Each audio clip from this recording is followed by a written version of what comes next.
Friends अस्सलाम वालेकुम। कैसे हैं आप लोग? खैरियत से हैं? उम्मीद करती हूँ आप सभी अच्छे होंगे। तो आप सभी का वेलकम है फिर से आपके अपने स्पिरिचुअल रिएक्ट्स चैनल पर।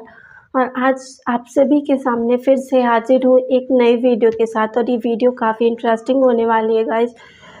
तो एक कमेंट आया था कि आप इस वीडियो पे रिएक्शन दें, और ये वीडियो लिया गया है टुवर्ड्स इटर्निटी चैनल से गाइस, जो कि जोरम वैन कैल्वरीन की स्टोरी है गाइस, जो कि काफ़ी हेल्पफुल होने वाली है। वो इस्लाम के विरुद्ध किताब लिखते हुए वो बन गए मुस्लिम। सो गाइस काफ़ी इंटरेस्टिंग ये वीडियो होने वाली है गाइस, ये रियल स्टोरी है। तो आप सभी इस वीडियो पे एंड तक ज़रूर बने रहिएगा, तो हम सभी जानेंगे कि कैसे जोरम वैन कैल्वरीन जी किताब लिखते हुए वो इस्लाम को मतलब वो स्वीकार कर ली, कबूल कर ली, वो मुस्लिम बन गए गाइस। तो इसके पीछे की वजह क्या है गाइस, क्या कुछ बातें हैं इस वीडियो में बताई गई हैं, तो हम सभी इस वीडियो के ज़रिए जानेंगे। और आप सभी वीडियो को स्किप कर देते हैं गाइस, तो ऐसा बिल्कुल मत करिएगा, वीडियो को एंड तक देखिएगा और अपना प्यार और साथ ऐसे ही बनाए रखिएगा गाइस। तो चलिए अब वीडियो को स्टार्ट करते हैं, उसके बाद में हम इस बारे में बात करेंगे। How and why did you decide to write an anti-Islamic book? How was your life in regards to faith? What did you believe in? What was your heaviest and most regretful expression that you used for Islam? What was the reaction of the people around you when you became Muslim? I thought to myself, Islam is a lie. Islam is a danger. I got over 2,000 death threats, and in the end I decided to write an anti-Islam book. God, give me a sign so that I 100% sure know this is the way. I couldn't sleep for it for 2 days. I couldn't accept it. It was so strange. Assalamu alaikum, Brother Joram Van Klaveren. Thank you for accepting our invitation, and we are happy to have you with us. I want to first ask you, who is Joram? Walaikum salam, Ahmed. Thank you very much for the invitation. It's a great honor for me to be here. Joram Van Klaveren was born on January 23 in 1979 in Amsterdam, in a pretty regular family: father, mother, brother, another brother, younger, sister, a cat. In Amsterdam, I was born and raised there. We're a practicing Protestant family. After I finished high school, I studied comparative religion. I was a teacher for a few years. There happened a lot of things in the Netherlands, especially in my life. Also, when I look at the bigger picture when it came to Islam, I became politically active for the Freedom Party. I became a member of parliament. And in the end, I decided to write an anti-Islam book, which started as an anti-Islam book, changed into this search for God, and it ended up me becoming a Muslim.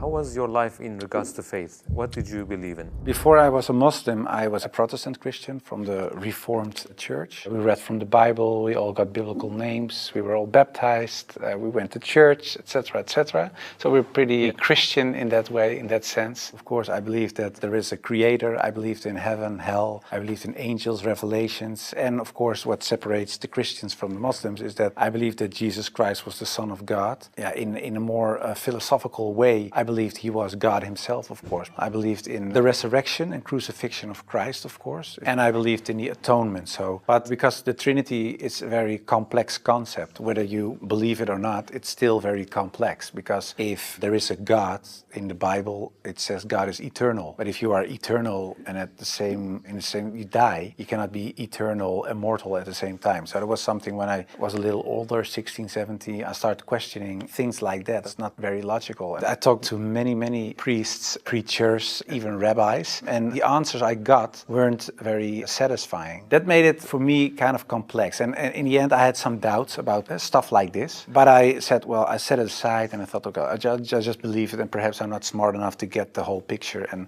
I still believed in God. I still believed that Jesus was a very important person. I believed he was the Son of God, but how it exactly was, I left it for what it was. How and why did you decide to write an anti-Islamic book? After high school, I went to university and I did comparative religion. And the remarkable thing, I think, was that the first day of me going to college was September 11, 2001. Already thought, okay, these Muslim guys are kind of crazy and this religion isn't the truth. Then a few years later was this guy in the Netherlands called Theo van Gogh. He was a famous filmmaker and he was killed in the street. He was shot and they tried to slit his throat and they put a knife in his stomach with a letter on it for another girl, Ayaan Hirsi Ali. And it said, "You are next." So it strengthened my anti-Islam feelings in such a way that I thought, well, I have to become politically active to do something and stop this evil of harming our country. You started politics because of Islam? Yeah, and that really had to do with Islam. That was the reason that I wanted to write a book, to explain to people why Islam was a danger for the world. When I was writing my book, like I said earlier, the questions, the doubts I had about Christianity popped up again. And that was about truth, of course, because I was a believing Christian guy. And yeah, the Christian questions I had in the end were answered in an Islamic way. Because, of course, when I started writing the book, a lot of people think that it was a political book. But it wasn't so much a political book, it was a religious book, because I wanted to show people why Islam was a danger as a religion, and I wrote it from a Christian perspective. So in the beginning I made a comparison between the Christian concept of God and the Islamic concept. So I started comparing it. But because I had these doubts about the Trinity and I saw Tawheed, the oneness of God in Islam, I thought, yeah, it sounds a little bit more logical. And then I thought to myself, well, I reread the Bible to refresh myself, to see, okay, why isn't the concept of Islam, the Tawheed concept, isn't the Christian concept? But when I was reading the Old Testament and I saw what the Old Testament prophets said, it was one God, one God, one God. And then I thought, okay, I'll look only at the words of Jesus Christ in the New Testament. And then there's this story in the New Testament where a guy comes to Jesus and he asks him, what is the most important thing in life? How can I gain paradise? And he says there are two things. He says, "Hear, O Israel, hear, your God is one. Treat your neighbor as you want to be treated yourself." So I thought, well, even Jesus Christ says, "Hear, O Israel, your God is one." So I thought, well, this whole Muslim concept of God sounds more logical, and it's the same concept that I find in the Old and the New Testament. And I know Christianity as a religion teaches something else, but it isn't the concept of God that I find in the Bible. So after weeks and weeks of study, rereading all kinds of books, I thought to myself, okay, perhaps this oneness of God is something that is true. So that's how it started. What resources did you use while doing your research? Because I was kind of shocked, I started writing to several authorities on these religious matters. And one of the guys that I wrote to was Sheikh Abdul Hakim Murad, and he's a professor from Cambridge University. But in a way it was kind of strange, of course, because I was a politician back then still. I was writing an anti-Islam book with an anti-Islam purpose. And I'm asking this Muslim professor from another country, can you help me? So I told him, I'm writing a book. I have a lot of questions. So I was very plain. Why I thought, why is Islam promoting terrorism? Why is anti-woman? Why is anti-Christian? Anti-whatever. After, I think, 6 weeks, he sent me a very extensive email. And he started explaining, directly answered a lot of my questions. But he also told me, you have to read this article, read this book, read that book, ask this person. And so he was very extensive in his way of explaining. But in the end, after I read all these books and articles and made a comparison between prophets from the Old Testament with Muhammad, peace and blessings be upon him, I had no arguments anymore to say they are prophets and he is not. And I thought to myself, well, if I accept Moses on these grounds and I cannot accept the prophet, then there is something else. So I thought, why don't I think he is a prophet? And I thought, oh, perhaps because he had many wives. But then again, when you look at Solomon or you look at King David, Abraham, there are a lot of people in the Old Testament that had more wives. And when you look at even outside of the religious books,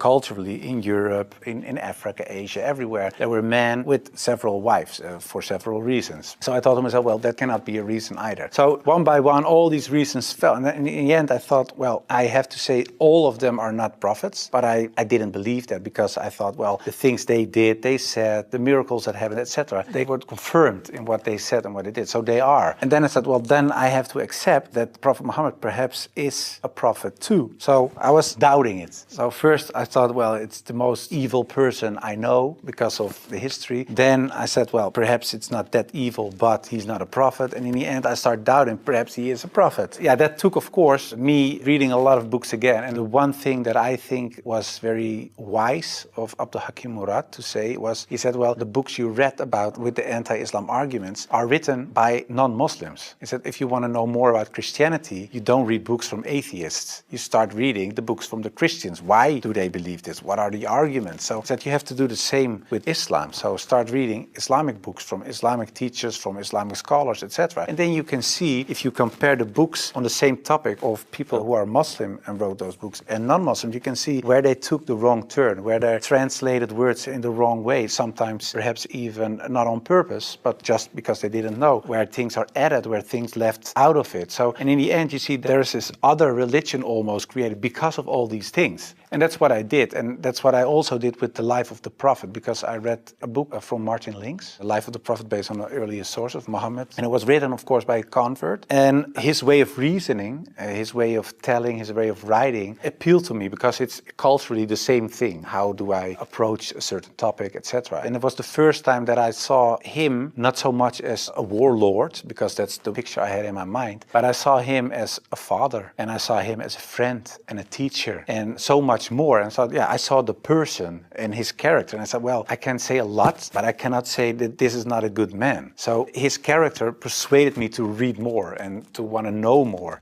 What surprised you the most while doing your research? The story about Hind, there was something that, like a switch, like I had to change. And it was because I thought Hind was the wife of one of the enemies, Abu Sufyan. And in a way, they gave money to kill Hamza, the favorite uncle of the Prophet. And that was what happened on the battlefield. He got killed. They even paraded with his ears and cut off his nose and horrible stuff. So the Prophet was deeply sad, of course, of what happened. And years later, he became powerful. He came in power in Mecca. And then there was Hind. And I was reading this book and I thought, okay, now she gets crucified or her head gets cut off or something like that. But he said, well, I cannot look at her right now, but everybody is forgiven. And if you want to stay here and live among the Muslims, it's possible. If you don't want that, you can go. But bloodshedding is over now. And I thought to myself that she was forgiven. If you can forgive someone who kills a relative, especially a favorite uncle of you, even starts parading with parts of his body to show other people that she humiliates you and whatever you stand for, that means you have such a great character. It's very special. It's something you don't see. And that's what he did. So I thought to myself, well, it was a really special guy. And when I thought that, I thought, well, I have these arguments for him being a prophet. I see his character. I see the way he treated other people. I see how he treated his enemies. I think he is a prophet. But then I thought to myself, whoa, that's horrible. Because I already accepted this oneness of God. And now I say he is a prophet. If I say there is only one God and Muhammad is his prophet, that's almost shahada. So I thought to myself, okay, let's close the books. Stop. This is going in the wrong direction. And of course, I wasn't that anti-Islam anymore because of what I read, what I saw, and what I experienced. What I tell you now, it sounds a little like a fairy tale, but it really happened. In the end, there were all these books at the table. And when I had this feeling of, yeah, okay, this is shahada in a way, I thought, well, I put all the books away and I put the books on the highest shelf. But there were so many books that a lot of books fell off the shelf. And one of the books that fell off the shelf was the Quran. And when I picked it up, my hand was on a page with Surah 22, Ayat 46. And it says, it's not the eyes that are blind, but the hearts. And I thought to myself, that really is my problem, because it wasn't the eyes. I really could see what I written down myself. Nobody forced me to write this book. Nobody said you have to write this or that. I started writing myself and I could see it with my own eyes, but I still couldn't accept the fact that I said he is a prophet, there is this one God. I just couldn't. So it wasn't my eyes that were blind, but it was really my heart. I couldn't accept it. I think my nafs or whatever, my ego, I couldn't accept it. And I said, well, God, I don't care if it's the God from the Bible or the Quran, give me a sign or something so that I 100% sure know this is the way. And I went to bed, but when I woke up, I felt very secure in myself. I really felt very secure. I've never been more secure about anything else. The whole anxiety or the whole doubting issue, it disappeared like snow for the sun. And I thought to myself, well, I think I'm a Muslim. Well, and then of course I had to tell other people. What was the reaction of the people around you when you became Muslim? Assalamu alaikum, brothers and sisters. We saw that 80% of our audience, including this video, are not subscribed to our channel. As you know, we are a non-profit organization and advertisements are disabled on our videos. So the only reason we are asking for this is to spread the truth. It may seem like a small act, but inshallah, it may be a means of guidance for many people. Now let's click the subscribe button and let's together walk towards eternity. What was the reaction of the people around you when you became Muslim? Most of them were very negative, of course. For a lot of people, especially some uncles and aunts, it was kind of a shock. They heard it when it was on the news. I told my mother, and my mother started crying. And my wife was pretty open. Yeah, she was very cool about it. She said, well, if Islam is what you really believe and that's in your heart, who am I? And yeah, some people from my old work were really aggressive. I got over 2,000 death threats from people who used to support me, of course. People who voted for me. People said the most horrible things. We will rape your wife, shoot you, you know, where your children go to school, stuff like that. And most of them, of course, is nonsense because they're crazy people writing things on their computer. So it was kind of a hectic time. And I had to tell my work, of course, and it was this Christian organization. So to say that the leader of the pack, he said, I can't believe it. And he said, well, I noticed this change when you talked about certain topics on radio. You were kind of a little more mild, not so harsh anymore, but you becoming a Muslim. And after I said, yeah, I became Muslim, he said, I couldn't sleep for it for 2 days. I couldn't accept it. It was so strange. But the hardest part for me was telling my grandfather, because my grandfather was dying and he was 93, 94 years old and he was on his deathbed at home. I had to tell him, and my mother told me, yeah, you have to tell your grandfather. It was her father. So I said, well, then you have to come with me. It's got like a shield. And I just said, well, grandfather, I became a Muslim. And then he closed his eyes. And I thought he stopped breathing because, yeah, he was so old. And he really stopped breathing for a while. And then he started breathing again. And he looked at me and he said, well, at least you didn't become a Catholic. So it was very funny. The last thing, and my old boss from the radio, he said, well, how do we know that you're not becoming Hindu one day or something else?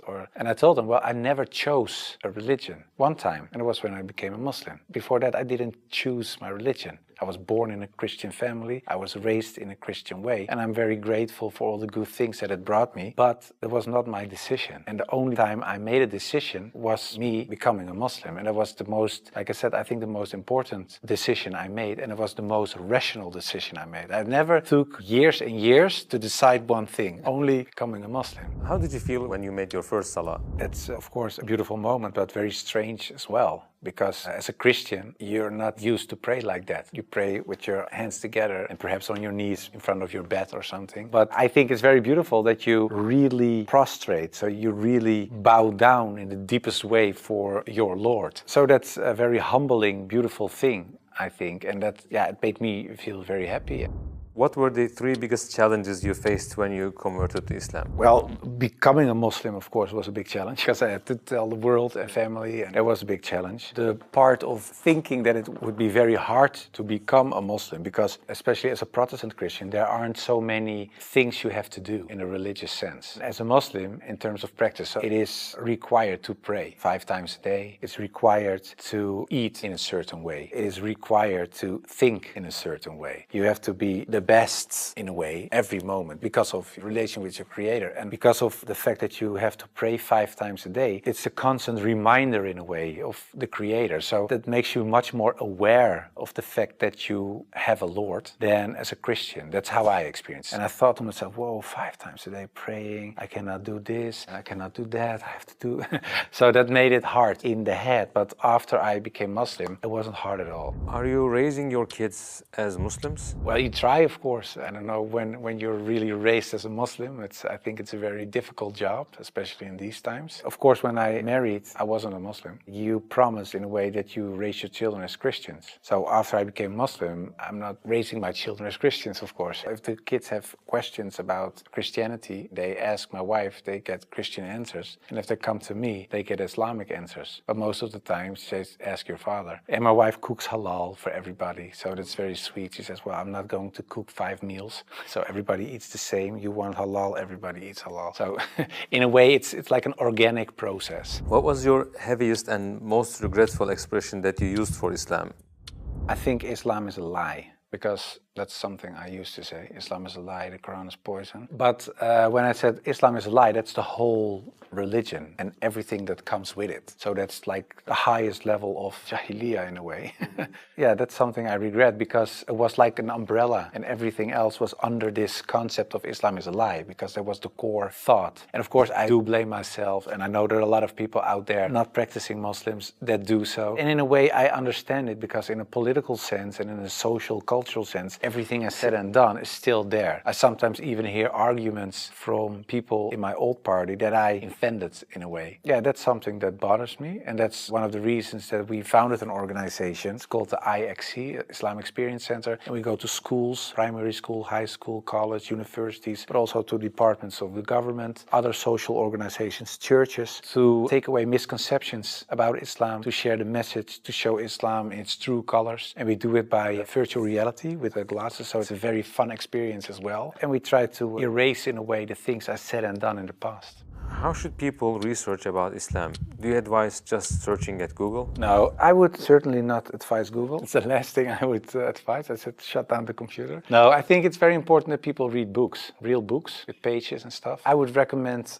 Muhammad, His Life Based on the Earlier Sources of Martin Links, the book I talked about earlier. It's a green book. And I think it's very important for people not just dive into the Quran, because it's a very complex book. And if you don't have anybody who can teach you what you read, especially most of the people who don't know anything about Islam are not fluent Arabic, classic Arabic speaking people. So you will read an interpretation of the Quran or a translation, and most of the time that's not the real deal, of course. So I would advise people just to study the Sirat, study the character and the life of the Prophet, because that's what the tradition teaches us as well. His life was the Quran. He was the living Quran in a way. Just study his Sunnah, and I think that is the best way of discovering Islam. What would you like to say as your final comments? I became much more happy after I became Muslim. So I would like to invite everybody to become Muslim, just because it brings peace to your soul and peace to your heart. It is the truth. It resonates with heart and soul. At least look at it from an Islamic perspective. Try to read and study the life of the Prophet. Try to understand what the Muslims believe. Not so much the behavior of Muslims, because there are a lot of Muslims that don't live like Muslims, including myself. I don't always live like a Muslim. I should, we all do, but you should look at the example of all examples, and it was the Prophet. And if you study his life, perhaps you find guidance that leads you to the truth.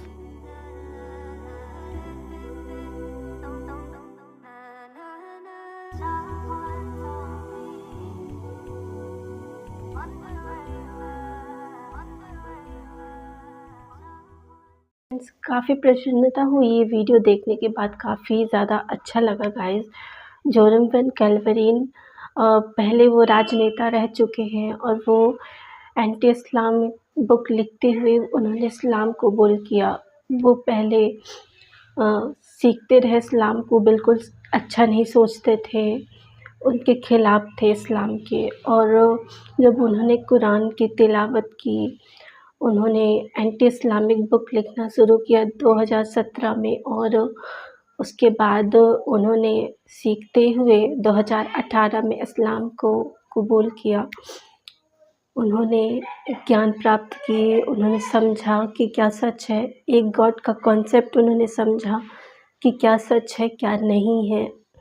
तो काफ़ी अच्छी लगी ये बातें हम सभी को जान के, कि वो सच के साथ रहे, सच्चाई की राह पे चलते रहे, और उन्होंने सच को पा लिया गाइस। सो उम्मीद करती हूँ आपको भी ये वीडियो काफ़ी अच्छा लगा होगा, और अगर आपको कुछ बातें अच्छी लगी हों या कुछ आप बोलना चाहते हो तो कमेंट बॉक्स में बता सकते हैं जोरम वैन क्लैवेरन जी के बारे में गाइस। सो चलिए हम वीडियो को एंड करने वाले हैं, बट इससे पहले अगर आप चाहते हैं कि मैं कोई और रिएक्शन वीडियो लेके आऊँ तो कमेंट बॉक्स में बता दीजिए गाइस, मैं लेके आऊँगी। और इस वीडियो को एक लाइक कर दीजिए, कमेंट कर दीजिए, सब्सक्राइब कर दीजिए गाइस, और बेल आइकन प्रेस करना बिल्कुल ना भूलें, ताकि नेक्स्ट वीडियो आप मिस ना करें guys. So thanks for watching, bye bye friends.